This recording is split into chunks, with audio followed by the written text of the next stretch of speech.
Hi everybody, this is your mentor educator Aakash Tyagi. यार result आ गया finally 13 जून को। हमने सबने देख लिया क्या क्या रिजल्ट है क्या क्या नहीं है। अब तुम्हारे सामने जो सबसे इंपॉर्टेंट काम है वो है काउंसलिंग। कैसे तुम काउंसलिंग में बैठोगे स्मार्ट वे से, तुम्हें best of the best colleges यहां पे गवर्नमेंट चूज करने हैं।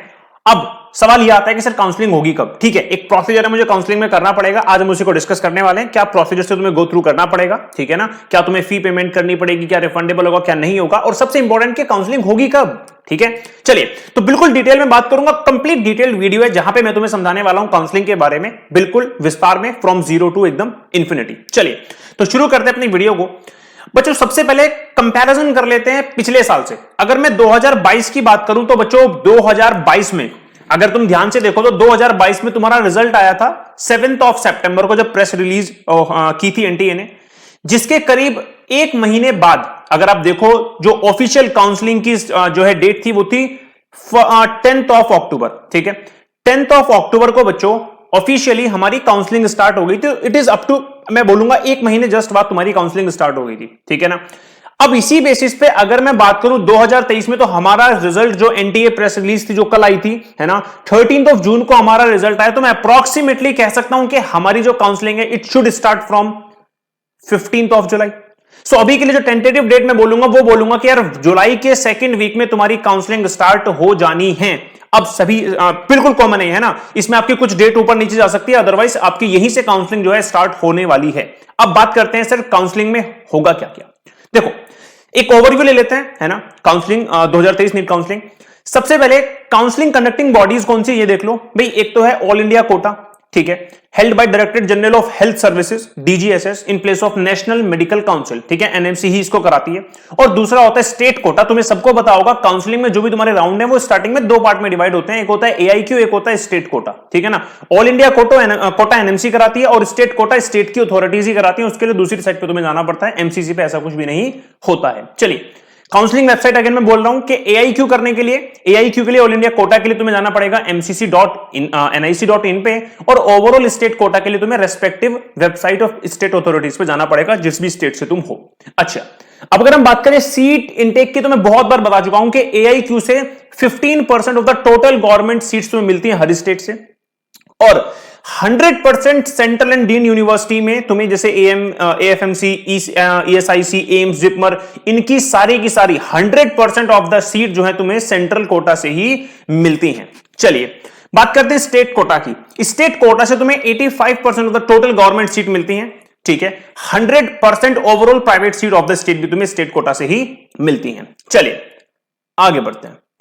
अब बात करते हैं बच्चों, डेट मैंने तुम्हें बता दी, ठीक है ना, इवेंट मैं तुम्हें एक एक करके बताता हूं। ठीक है, सबसे पहला तुम्हारा जुलाई में स्टार्ट हो जाएगा नीट काउंसलिंग का रजिस्ट्रेशन। ठीक है, सबको पता है। आप लोग एमसीसी की साइट पे जाओगे, वहां पे लिंक मिला होगा, उस पर क्लिक करोगे, एक पेज खुल के आ जाएगा जहां पे आपको कुछ अपनी डिटेल्स डालनी पड़ेंगी, और स्कोर कार्ड का जो भी तुम्हारा स्कोर आया है, ये सब एप्लीकेशन नंबर वगैरह, रजिस्ट्रेशन तुम्हारा हो जाएगा। रजिस्ट्रेशन होने के बाद वहां पे ऑप्शन आएगा तुम्हारे पास नीट चॉइस लॉकिंग और फिलिंग का। ठीक है ना, ये सब कब से स्टार्ट हो जाएगा तुम्हारा? जुलाई के 15 डेट से। ठीक है ना, और ये पूरा प्रोसेस तुम्हारा करीब जुलाई में ही चलता रहेगा, है ना, ये सारा कुछ तुम्हारा जुलाई में ही होगा, है ना, 4-3 दिन के गैप में। ठीक है, अब NEET choice locking and filling 2023। ठीक है, अब आप क्या करोगे, वहां पे चॉइस लॉकिंग करोगे और फिलिंग करोगे। इसका मतलब क्या है? जैसे ही तुम रजिस्ट्रेशन कर लोगे ना, वहां पे तुम्हें ऑप्शन मिलेगा अपनी प्रेफरेंस भरने का। ठीक है ना, कॉलेजेस में अपनी प्रेफरेंस को भरने का। ठीक है, अच्छा अब उसमें क्या होगा, तुम लोग प्रेफरेंस के अकॉर्डिंग अपने कॉलेजेस को भरोगे। अब एक बात यहां पे बहुत इंपॉर्टेंटली ध्यान देनी है, ध्यान रखना। मान के चलो तुम पहले राउंड में बैठे हो, तुम्हारे मार्क्स, तुम्हें लग रहा है कि मेरे मार्क्स बिल्कुल बॉर्डर पे हैं, लाइक मेरे मार्क्स 620 हैं, है ना, मेरे मार्क्स 625 हैं, 610 हैं, 615 हैं, 630 हैं, 640 हैं, तो गलती से ये मत करना कि सारे टॉप के कॉलेज भर के बैठ जाओ और लॉक कर दो उसको। ठीक है, ध्यान रखना, तुम्हें वहां पे कोई भी लिमिट नहीं होगी कॉलेज भरने की, तो तुम्हें टॉप से लेके सारे कॉलेज भरने हैं, जिसमें तुम्हें सीट मिलनी होगी मिल जाएगी। लेकिन अगर तुमने कॉलेज ही बहुत ही अच्छे वाले डाल दिए, तुम्हारी सीट उसमें से नहीं अलॉट हुई, तो वो राउंड तुम्हारे हाथ से ही निकल जाएगा। बात समझ में आ रही है? एटलीस्ट तुम्हें कोई सीट तो मिले। और यह भी ध्यान रखना कि पहले राउंड में एआईक्यू 1 में, ऑल इंडिया कोटा 1 में भी और स्टेट कोटा में भी अगर आप मिलने के बाद भी कॉलेज को छोड़ देते हो तो कोई प्रॉब्लम नहीं है। ठीक है ना, ये ध्यान रखना। तो पहले वाले राउंड में तो एकदम सारे लगाओ, एकदम कॉलेजेस अपने प्रेफरेंस के हिसाब से, ठीक है ना, ऊपर से लेके नीचे तक, और अपने मार्क्स के अकॉर्डिंगली ही लगाने हैं, ये ध्यान रखना। चलिए उसके बाद, अब ये करने के बाद ध्यान देना, फिलिंग करने के बाद तुम्हें 3 से 4 दिन का टाइम मिलता है। ठीक है, तुम्हें वो अपनी जो भी तुमने कॉलेजेस फिल किए हैं उसको लॉक करना होता है। अगर तुम लॉक नहीं करते हो, ऐसे ही छोड़ देते हो, तो जब तक उसका टाइम खत्म हो जाएगा, डेडलाइन 3 से 4 दिन, वो अपने आप लॉक हो जाएगा। लेकिन अगर तुमने पहले दिन ही लॉक कर दिया, तुम उसमें कोई चेंज नहीं कर सकते। लेकिन अगर तुमने लॉक नहीं किया तो तुम पहले दिन दूसरे दिन चेंज भी कर सकते हो। चलिए, अब होगा क्या, जैसे ही तुमने सब कुछ कर दिया, डॉक्यूमेंट्स अपना वहां पे जो भी तुमने अपना रजिस्ट्रेशन जो भी था अपना दे दिया है ना, एप्लीकेशन नंबर रजिस्ट्रेशन करके, अब वहां पे इंटरनल कैंडिडेट्स क्या करेंगे, उसका वेरिफिकेशन करेंगे यूनिवर्सिटीज के, जो भी वहां पे जिसमें भी तुमने जिसमें भी तुम्हारा नंबर आया होगा, जो भी है, ठीक है ना। अब तुम्हें होगी नीट सीट अलॉटमेंट का 2023 का प्रोसेस स्टार्ट। यहां पे तुम्हें सीट अलॉट होगी तुम्हारे मार्क्स के अकॉर्डिंग, जो भी तुम्हारा बैठेगा। रिपोर्टिंग टू असाइन कॉलेजेस, अब तुम क्या करोगे, यहां पे जैसे ही तुम्हें सीट अलॉटमेंट हो जाएगा, तुम्हें रिपोर्ट करना है उस कॉलेज में जो तुम्हें असाइन हुआ है, अगर तुम उसमें खुश हो तो। और फिर वहां से तुम लोग अपनी राउंड 1 की जो भी तुम्हें सीट मिलती है उसको फुल करोगे, उसको लोगे, अपना वेरिफिकेशन कराओगे, तुम्हारा काम खत्म। अब अगर यहां पे राउंड 1 में जितने भी बच्चे बच जाते हैं, वो क्या करेंगे बच्चों, वो जाएंगे तुम्हारे राउंड 2 में, ठीक है। राउंड 2 तुम्हारा जुलाई में स्टार्ट हो जाएगा, लेकिन बहुत लास्ट में, जो कि तुम्हारा जुलाई के बाद अगस्त तक चलेगा, ठीक है। अच्छा, राउंड 2 के रजिस्ट्रेशन डेट तुम्हें मिल जाएंगे, तुम्हें रजिस्ट्रेशन करना है, फिर तुम्हें भी चॉइस फिलिंग करनी है राउंड 2 में भी, जिसका रह गया राउंड 1 में, ठीक है। फिर सीट अलॉटमेंट प्रोसेस होगा, तुम्हें सीट मिलेगी, ठीक है ना, और तुम फाइनली कॉलेजेस में जाओगे, असाइन कॉलेजेस में जाओगे और अपना पूरा का पूरा वही करोगे, ठीक है ना। पहले राउंड में, दोनों राउंड में AIQ1 स्टेट 1, दूसरे राउंड में AIQ2 स्टेट 2, उसके बाद शुरू होगा बच्चों मोपअप राउंड, ठीक है।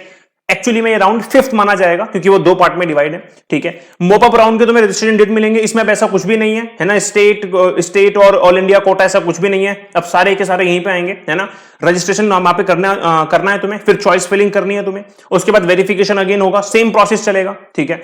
उसके बाद तुम्हारा सीट अलॉटमेंट होगा, मिलने के बाद तुम्हें असाइन कॉलेज में जाना है। अब यहां पे भी जो भी जितनी भी सीट्स बच जाती हैं गवर्नमेंट कॉलेजेस की, वो फिर जाती हैं फाइनली स्ट्रे वैकेंसी राउंड में, जो फाइनली बच जाते हैं वो फिर इसमें अपना प्रोसेस करते हैं, ठीक है, जो कि तुम्हारा फर्दर चलेगा। ये अक्टूबर को इसको थोड़ा इसको हटा देना, अक्टूबर नहीं है, ये प्रोसेस करीब अगस्त में चलेगा, ठीक है ना, अगस्त में चलेगा ये प्रोसेस, जुलाई से अगस्त में खत्म हो जाएगा, ठीक है ना। चलिए, तो ये तो था तुम्हारा डेट्स के साथ साथ प्रोसेस तुम्हारा होना क्या है। चलिए, अब थोड़ा सा इंपॉर्टेंट बात जान लेते हैं, रजिस्ट्रेशन में क्या क्या बातें, यहां पे क्या क्या स्टेप्स होंगे। All eligible candidates are required to head over to the official website of MCC. आपको एमसीसी की साइट पे जाना है स्टेप 1 में रजिस्ट्रेशन करते वक्त, ठीक है। आपको candidate must register themselves by clicking on the register now. Register now पे क्लिक करोगे, ठीक है, वहां पे तुम्हारे पास एक नया पेज खुल जाएगा काउंसलिंग फॉर्म का, ठीक है। आपको अपनी पर्सनल इंफॉर्मेशन, नाम, mother's name, contact number, roll number etcetera, इनको वेरीफाई करना है, सबमिट करना है, ठीक है। Then check the roll number and password send to the candidate on their official email ID. तुम्हें एक पासवर्ड और एक रोल नंबर दिया होगा, उसको निकालो, ठीक है। Use the given credentials to register for NEET 2023 counselling. Log in into the official website of MCC with the credentials, ठीक है। Enter the required password, roll number, add relevant details डाल दी। Click on confirm NEET counselling. इतनी details भरने के बाद confirm करना, तुम्हारा रजिस्ट्रेशन हो जाएगा। Take several print out copies of the registration slip for further reference, ठीक है, उसकी प्रिंट आउट भी निकाल लेना ध्यान से। आगे बढ़ो, चलते हैं स्टेप 2 में। अब यहां पे आती है फीस भरने की बारी।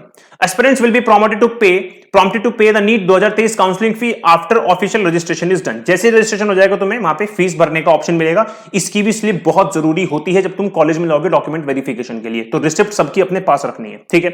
Candidate should pay the fee via debit card, credit card और net banking. His the last year NEET's counselling, last year में नीट काउंसलिंग की फीस थी, ठीक है। 15% AIQ सेंट्रल यूनिवर्सिटीज में, जो कि रिफंडेबल होती है, रिफंडेबल ट्यूशन फी, ठीक है ना, 10,000 रुपए। और तुम्हें SC ST OBC PWD में 5,000 रुपए। सेम डीम्ड यूनिवर्सिटीज में 2 लाख रुपए, अगेन 2 लाख रुपए, ठीक है। उसके बाद तुम्हारी फिर से ये तुम्हारी 1,000 रुपए, ठीक है, 500 रुपए, ठीक है, राउंड 2, एंड देन इसी तरीके से। बात समझ में आ रही है, ठीक है ना। ये फी तुम्हें वहां पे पे करनी है, ठीक है। ये तुम्हारी रिफंडेबल होती है, बात समझ में आ रही है, और ये तुम्हारी नॉन रिफंडेबल होती है। क्लियर है, आगे बढ़ूं, चलिए आगे बढ़ते हैं, राउंड 1 राउंड 2। अब आते हैं स्टेप थर्ड में, choice filling for NEET counselling 2023। अब आती है चॉइस फिलिंग, ये बड़ा इंपॉर्टेंट पॉइंट है, इसको ध्यान से सुन लेना, ठीक है ना, ये बड़ा इंपॉर्टेंट है। After registering for and paying the fee, aspirants are required to go through the choice filling procedure. This is the third step, ठीक है। Log in into the official portal of MCC, log in करो, choose your preferred course, ठीक है, along with the colleges, ठीक है। Fill in any number of choices and preferences for them from the list given in the portal. वहां पे सारी list आ जाएंगी, लगाओ जितनी भी चॉइसेस तुम्हें लगानी है। Set your first, second, third choice, जितनी भी भरते रहना। ऐड और delete a choice from the list as needed, कर सकते हो ये काम। फाइनलाइज कर लो, लॉक कर लो। Aspirants must not no further edit will be entertain, make sure you have a copy with for future reference. ठीक है, हर चीज की कॉपी जरूर रखना अपने पास, चाहे वो चॉइस फिलिंग की हो, ठीक है, चाहे फिर वो तुम्हारे फी पेमेंट की हो, फी रिसिप्ट हो, ठीक है, चाहे वो तुम्हारा रजिस्ट्रेशन हो, कॉपी जरूर रखनी है रेफरेंस के लिए, फर्दर रेफरेंस के लिए। ठीक है ना, चलिए आगे बढ़ते हैं। Step number 4, seat allotment for NEET 2023 counselling. Official authorities created seat allocation list for NEET counselling 2023। ठीक है, एक पूरा का पूरा सेटअप वहां पे सीट एलोकेशन का होगा। List is prepared based on the choices filled during NEET counselling 2023 registration and all India rank obtained. ठीक है, जो भी तुमने प्रेफरेंस दी है और जो भी तुम्हारी AIR है उसके अकॉर्डिंग तुम्हें सीट अलॉट होगी। Is published in a list of the official portal of MCC। जैसे ही रिजल्ट आएगा राउंड 1 का, राउंड 2 का, एक लिस्ट वहां पे पब्लिश की जाएगी MCC की साइट पे। अगर तुम्हें सीट अलॉटमेंट हो गई होगी, तुम्हारा रोल नंबर तुम्हें वहां पे देखने के लिए मिलेगा। अगर तुम्हें सीट अलॉटमेंट नहीं हुई होगी तो तुम्हें अपना रोल नंबर वहां पे देखने के लिए मिलेगा ही नहीं। ठीक है, इसलिए मैं बोल रहा हूं कि सारे के सारे अपने जितने भी मार्क्स है ऑल इंडिया रैंक के, उसके ऊपर समझ के कि यार मुझे कौन से कॉलेज में मिल सकता है, उसी के अकॉर्डिंग रेफरेंस भरना। ठीक है ना, ये ध्यान से समझ लेना बात को। ठीक है, चलिए दूसरी बात, आपको मिल गई पोर्टल, वहां पे आपका नाम आ गया, मान लो आपको मिल गया। Request seat allotment letters are released when aspirants are selected for NEET 2023 counselling. ठीक है, लेटर्स आपको दिए जाएंगे। ठीक है, अलॉटमेंट लेटर्स जिसे बोलते हैं। The seat allotment is list is preferred post each section of NEET counselling. ठीक है, final mop up rounds are held for the seats that are remaining to be filled. और उसके बाद तुम्हारा मॉप अप राउंड स्टार्ट हो जाएगा अगर तुम्हें यहां पे सेकंड राउंड तक सीट मिल जाती है। बात समझ में आ गई सबको? आ जाओ, सबसे इंपॉर्टेंट है डॉक्यूमेंट्स रिक्वायरमेंट, है ना। डॉक्यूमेंट्स रिक्वायर्ड, कौन कौन से डॉक्यूमेंट्स तुम्हें चाहिए? चलिए, सबसे पहले original marksheet of both high school intermediate examination तुम्हें चाहिए। Passing certificate for high school intermediate examination. ठीक है, any identity proof, Aadhaar card, PAN card, passport, driver licence, जो भी तुम्हारे पास है। Original birth certificate age proof of date of birth for candidates belonging to specific categories. जो specific categories में आते हैं उनके लिए आपका कैटेगरी सर्टिफिकेट जरूर होना जरूरी है, उसी के अकॉर्डिंग आपकी फिर रैंक जो है वहां पे मानी जाएगी। 6 पासपोर्ट साइज फोटोग्राफ्स आपके पास होने चाहिए। The original admit card for NEET 2023 examination ये होना चाहिए। Rank card indicating the candidate's NEET 2023, मतलब आपका स्कोर कार्ड जो आपको मिलता है। The provisional allotment letter issued during the NEET counselling process. अब जो तुम्हें सीट अलॉटमेंट लेटर वहां पे मिला है वो भी तुम्हारे पास यहां पे होना चाहिए। और करीब यहां जाके तुम्हारा पूरा का पूरा प्रोसेस यहां पे फिनिश हो जाता है और सक्सेसफुली तुम डॉक्टर बनने की राह पे चल पड़ते हो विद योर ड्रीम कॉलेज, क्योंकि तुमने वही मेहनत की है जिसके लिए तुमने यहां पे पहुंचने का सोचा था। ठीक है, so congratulations to all of you. जो लोग मेडिकल सीट निकाल रहे हैं उन्हें भी कांग्रेचुलेशन, जो सीट नहीं निकाल पा रहे लेकिन दब के मेहनत की थी और उनको कुछ भी नहीं, एक अच्छे मार्क्स का सेटिस्फेक्शन है कि चलो ठीक है, अगले साल मैं क्या करने वाला हूं, अगले साल मैं फिर से यहां पे 4 दूंगा, एम्स दिल्ली, अब की बार बॉर्डर पे, अगली बार एम्स दिल्ली निकालूंगा। ठीक है, सभी को बता देता हूं कि ऑलरेडी नीट 2023 के लिए इसी चैनल पे नीट एंड जेईई वॉरियर्स पे नीट 2024 के लिए ऑलरेडी एक फ्री कोर्स केमिस्ट्री के लिए स्पेशली मैंने लॉन्च किया हुआ है। ठीक है ना, चैप्टर 11th और 12th दोनों पैरेलली चल रहे हैं, जाके देखना शुरू कर दो। 11th के लिए पहला चैप्टर खत्म हो गया, सेकंड चैप्टर चल चुका है। ठीक है, स्ट्रक्चर ऑफ एटम, और 12th में पहला चैप्टर खत्म हो गया, सॉलिड स्टेट और केमिकल काइनेटिक्स चल चुका है। ओके, चलिए, सो सभी को कांग्रेचुलेशन जो लोग मेडिकल सीट निकाल चुके हैं। Best of luck for your counselling process. बहुत ही अच्छा तुम्हें कॉलेज मिले, तुम्हें बार बार गाइड करता रहूंगा जब भी जरूरत मिलेगी तुम्हें। ठीक है ना, हर पॉइंट पे, हर डेली तुम्हें जहां पे मुझे लगेगा कि तुम्हारे लिए बहुत इंपॉर्टेंट है, बताता रहूंगा तुम्हें। कल वीडियो लेके आऊंगा BAMS और BHMS वालों के लिए। स्टे अपडेटेड, ठीक है, stay tuned with the channel. जिसने सब्सक्राइब नहीं किया कर लो, जितनी भी इंपॉर्टेंट इंफॉर्मेशन होंगी तुम्हें बताता रहूंगा टाइम टू टाइम। ठीक है, अभी काउंसलिंग प्रोसेस शुरू हो जाएगा, जब भी तुम्हें बहुत सारी हेल्प की जरूरत पड़ सकती है। ठीक है ना, सो स्टे ट्यून्ड और चैनल को सब्सक्राइब कर लो, वीडियो को लाइक कर देना अगर तुम्हें एक्चुअली में अच्छी लगी है और तुम्हें इसमें सही में कुछ बेनिफिशियल लग रहा है तुम्हें, तो कमेंट जरूर कर देना। थैंक यू, चलिए बाय एवरीवन, बाय गाइस।